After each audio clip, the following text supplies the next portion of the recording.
Hello friends, आप सभी का स्वागत है हमारे यूट्यूब चैनल विजार्ड क्लासेस पर। ये क्लास जो है बीपीएससी टीचर के लिए जीके जीएस का क्लास है।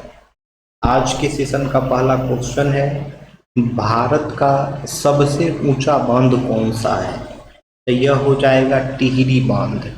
टिहरी बांध जो है भारत का सबसे ऊंचा बांध है। टिहरी बांध जो है भारत का सबसे ऊंचा बांध है।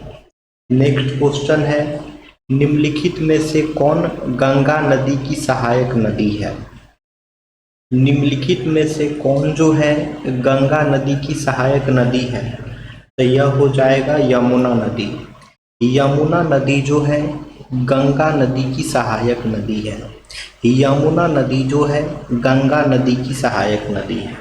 वीडियो पसंद आए तो दोस्तों वीडियो को लाइक अवश्य करें। वीडियो अगर पसंद आए तो दोस्तों वीडियो को लाइक अवश्य करें। अब है, किस अधिनियम ने प्रांतीय स्तर पर द्वैध शासन प्रणाली की शुरुआत की थी? किस अधिनियम ने प्रांतीय स्तर पर जो है द्वैध शासन प्रणाली की शुरुआत की थी? तो यह हो जाएगा भारत सरकार अधिनियम 1919। भारत सरकार अधिनियम 1919 जो है प्रांतीय स्तर पर द्वैध शासन प्रणाली की शुरुआत की थी।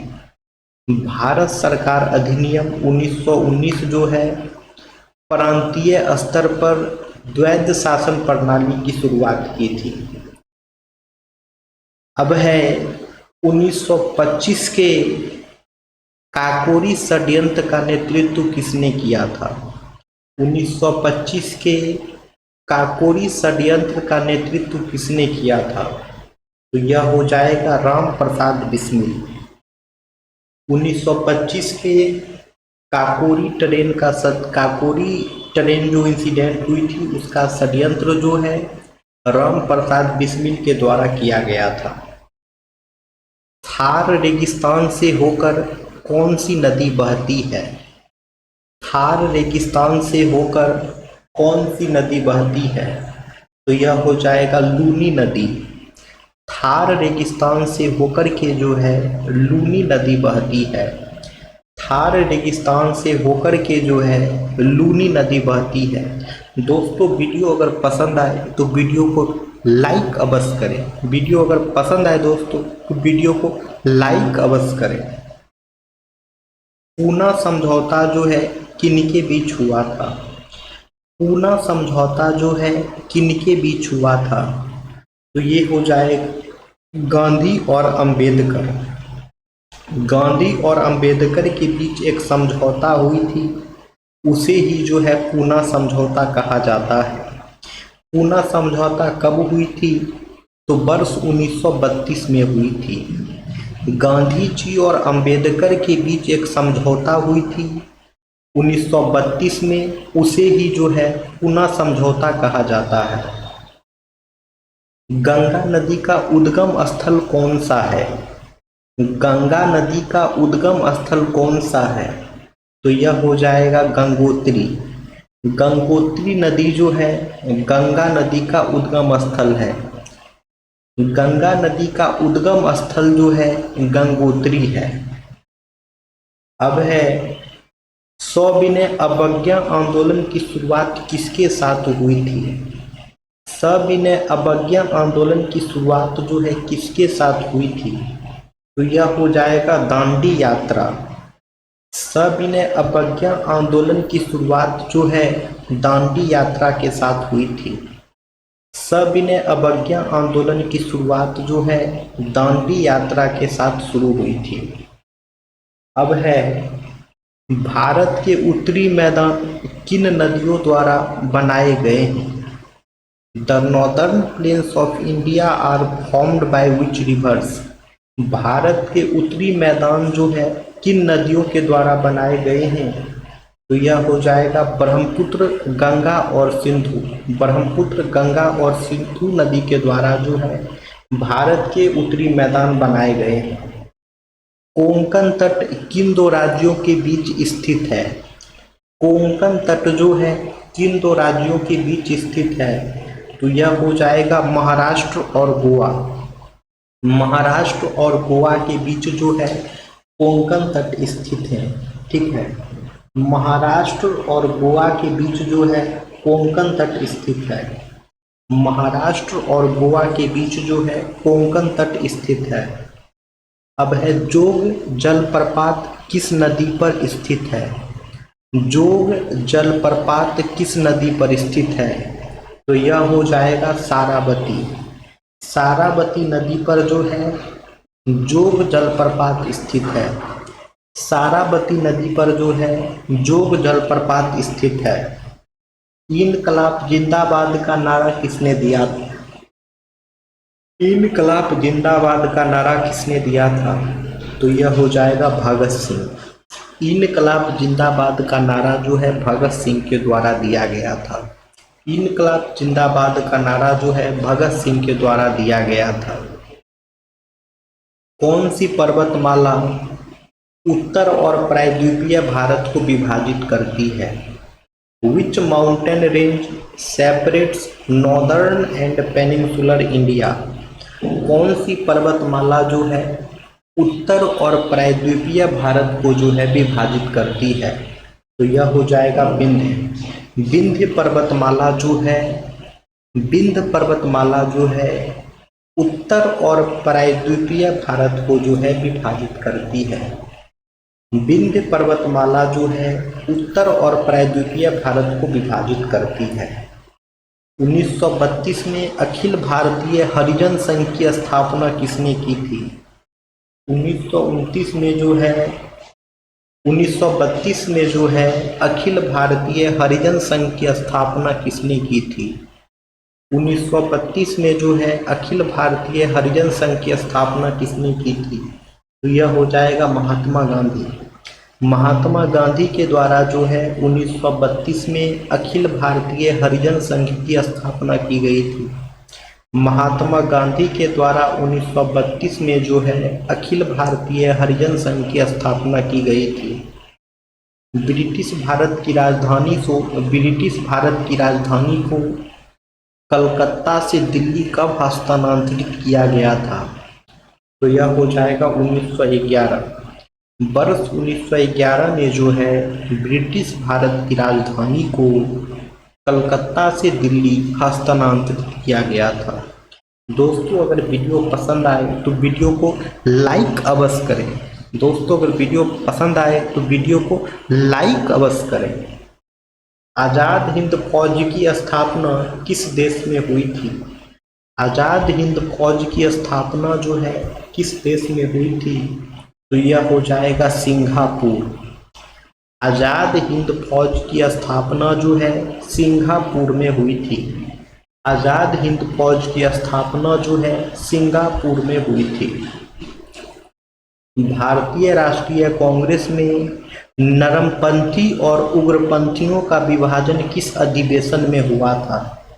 भारतीय राष्ट्रीय कांग्रेस में नरमपंथी और उग्रपंथियों का विभाजन जो है किस अधिवेशन में हुआ था? तो यह हो जाएगा सूरत अधिवेशन 1907। सूरत अधिवेशन 1907 में जो है सूरत अधिवेशन 1907 में जो है नरमपंथी और उग्रपंथी के बीच जो है विभाजन हुआ था। भारत की कौन सी नदी जो है धुआंधार जलप्रपात बनाती है? भारत की कौन सी नदी जो है धुआंधार जलप्रपात बनाती है? तो यह हो जाएगा दोस्तों नर्मदा नदी। भारत की नर्मदा नदी जो है धुआंधार जलप्रपात बनाती है। भारत की नर्मदा नदी जो है धुआंधार जलप्रपात बनाती है।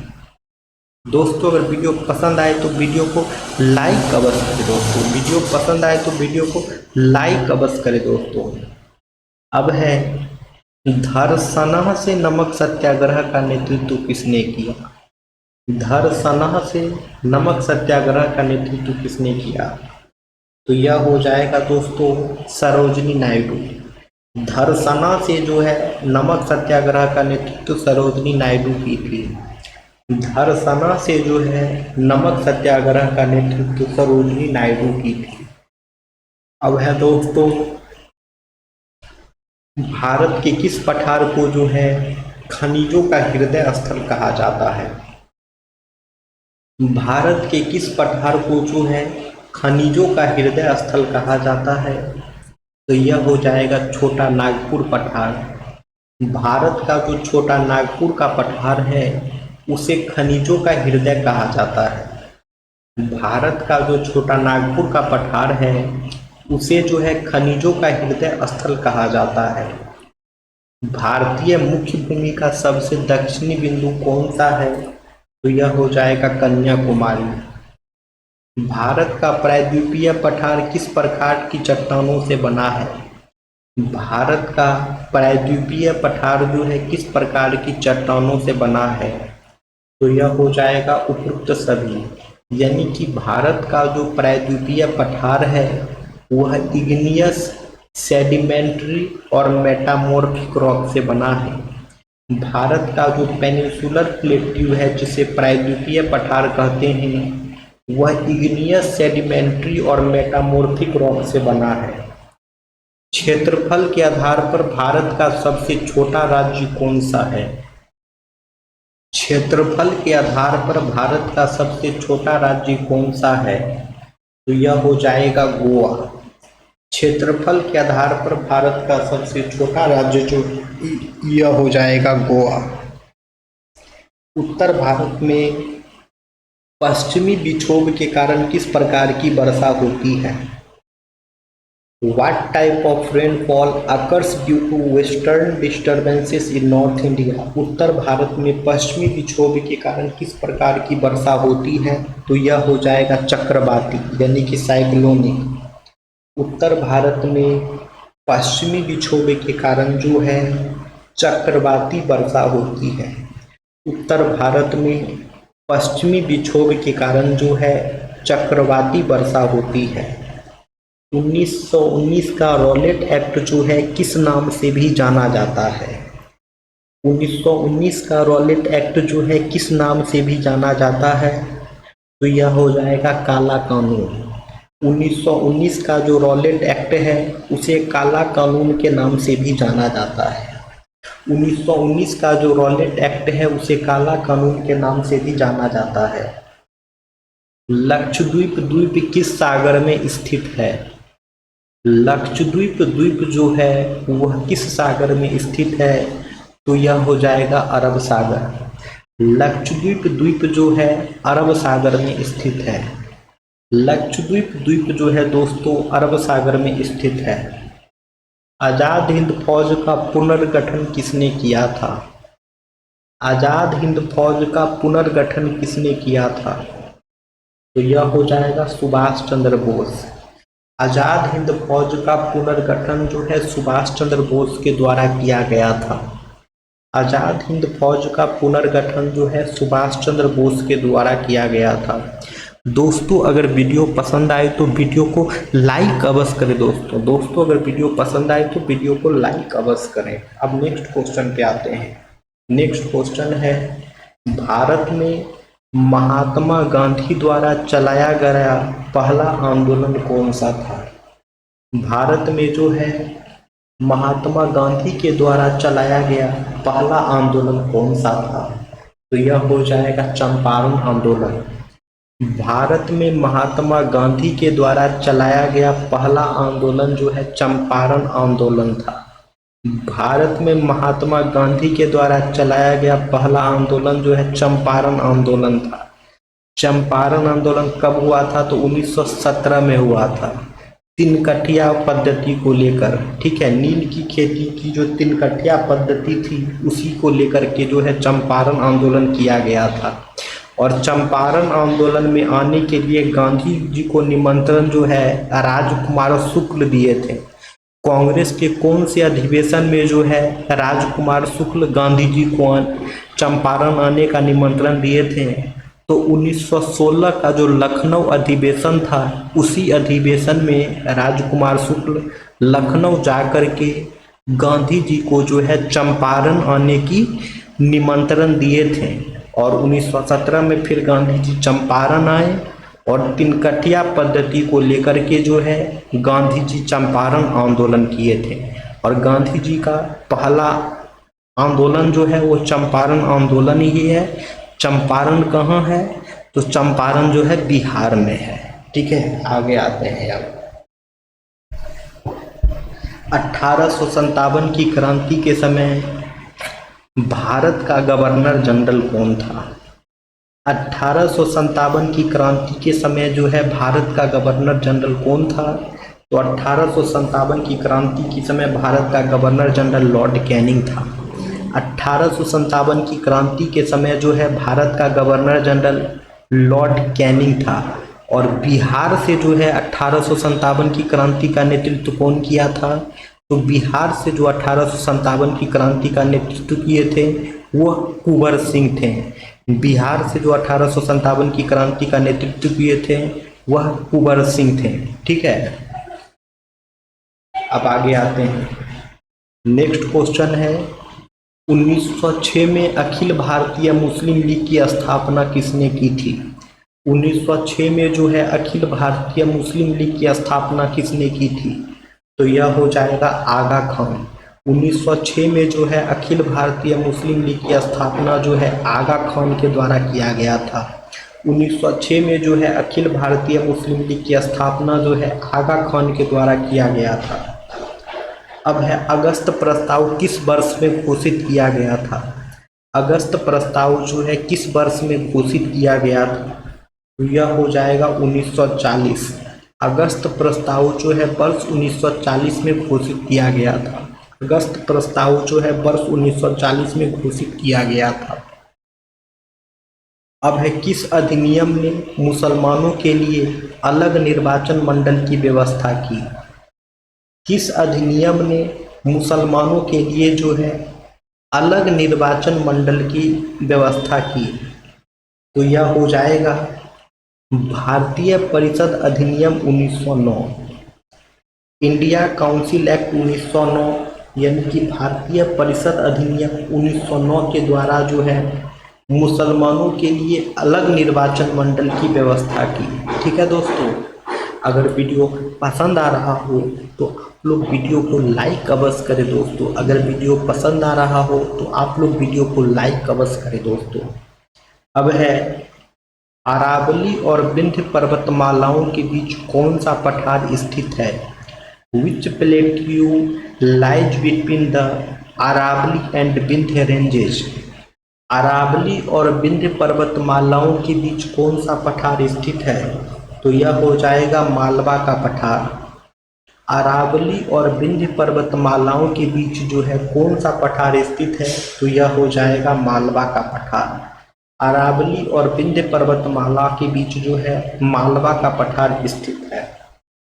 भारत के पश्चिमी तटीय मैदान को क्या कहा जाता है? The western coastal plain of India is known as. Bharat के जो पश्चिमी तटीय मैदान है उसे क्या कहा जाता है? तो उसे जो है कोंकण और मालाबार तट कहा जाता है। भारत के जो पश्चिमी तटीय मैदान है, भारत के जो पश्चिमी तटीय मैदान है उसे कोंकण और मालाबार तट दोनों कहा जाता है। मध्य प्रदेश में धुआंधार जलप्रपात किस नदी पर स्थित है?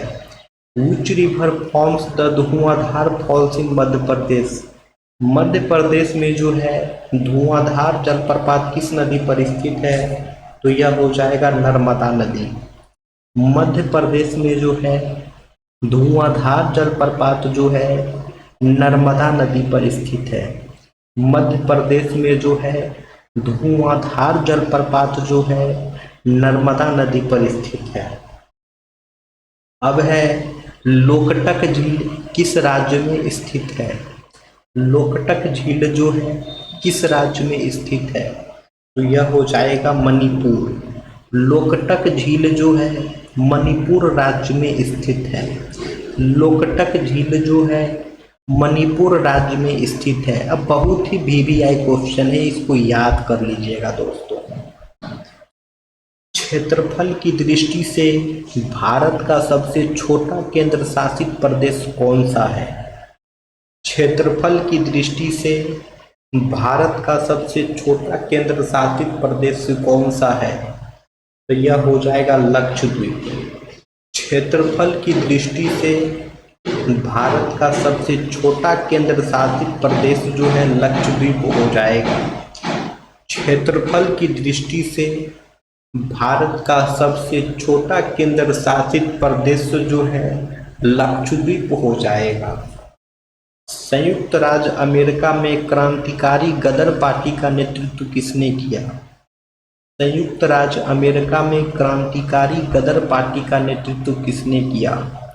तो यह हो जाएगा लाला हरदयाल। संयुक्त राज्य अमेरिका में क्रांतिकारी गदर पार्टी का नेतृत्व जो है लाला हरदयाल के द्वारा किया गया था।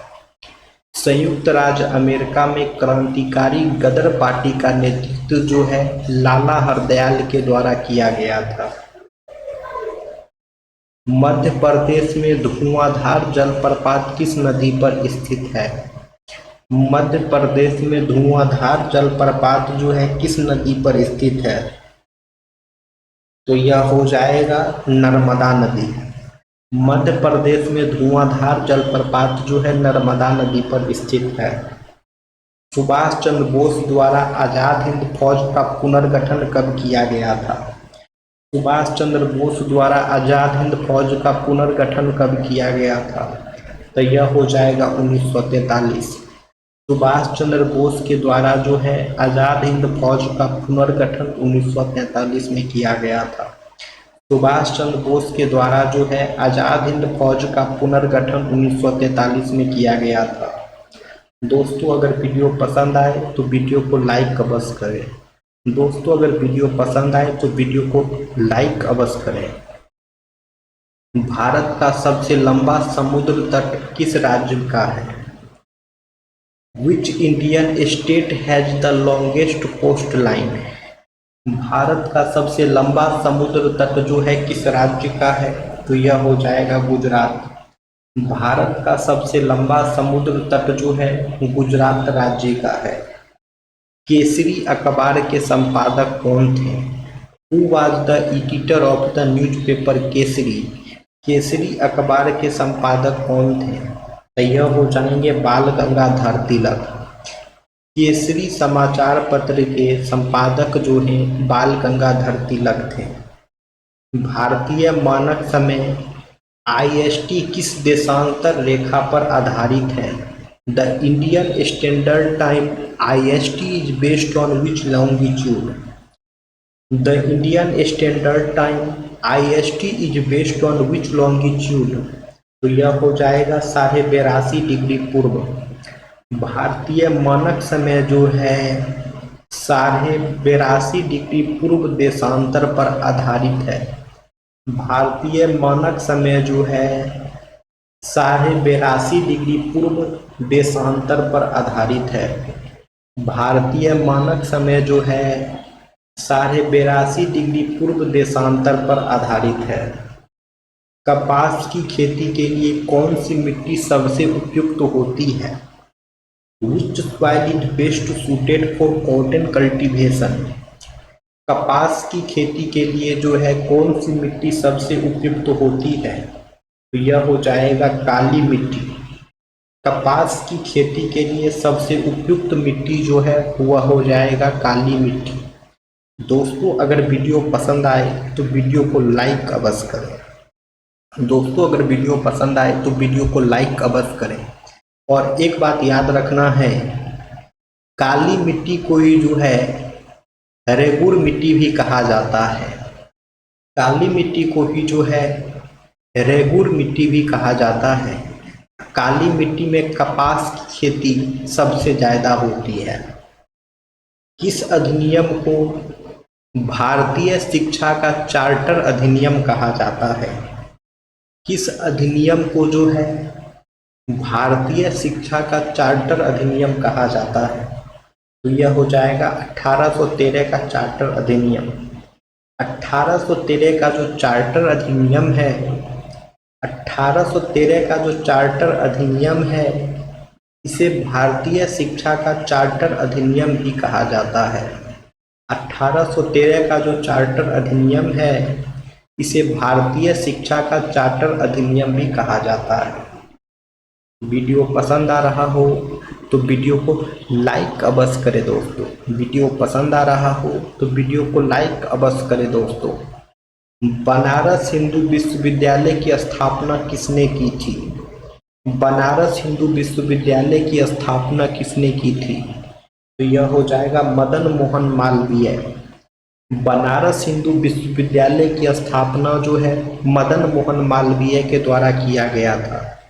बनारस हिंदू विश्वविद्यालय की स्थापना जो है मदन मोहन मालवीय के द्वारा किया गया था। अब है, भारत का एकमात्र सक्रिय ज्वालामुखी कहाँ स्थित है? भारत का एकमात्र सक्रिय ज्वालामुखी जो है कहाँ स्थित है? तो यह हो जाएगा बैरन द्वीप में। भारत का एकमात्र सक्रिय ज्वालामुखी जो है बैरन द्वीप में स्थित है। भारत का एकमात्र सक्रिय ज्वालामुखी जो है बैरन द्वीप में स्थित है। भारत की सबसे पुरानी पर्वतमाला कौन सी है? भारत की सबसे पुरानी पर्वतमाला कौन सी है? तो यह हो जाएगा अरावली। भारत की सबसे पुरानी पर्वतमाला जो है अरावली है। भारत की सबसे पुरानी पर्वतमाला जो है वो अरावली है। ठीक है दोस्तों, चलिए तो फिर मिलते हैं कल की क्लासेस में। ठीक है फ्रेंड्स, तो सेशन इन करते हैं। स्लाइड भी खत्म हो ही गया है, स्लाइड भी खत्म हो ही गया है। फिर मिलते हैं कल की क्लासेस में दोस्तों। Thank you friends, thank you everyone. Video पसंद आए तो वीडियो को लाइक अवश्य करें।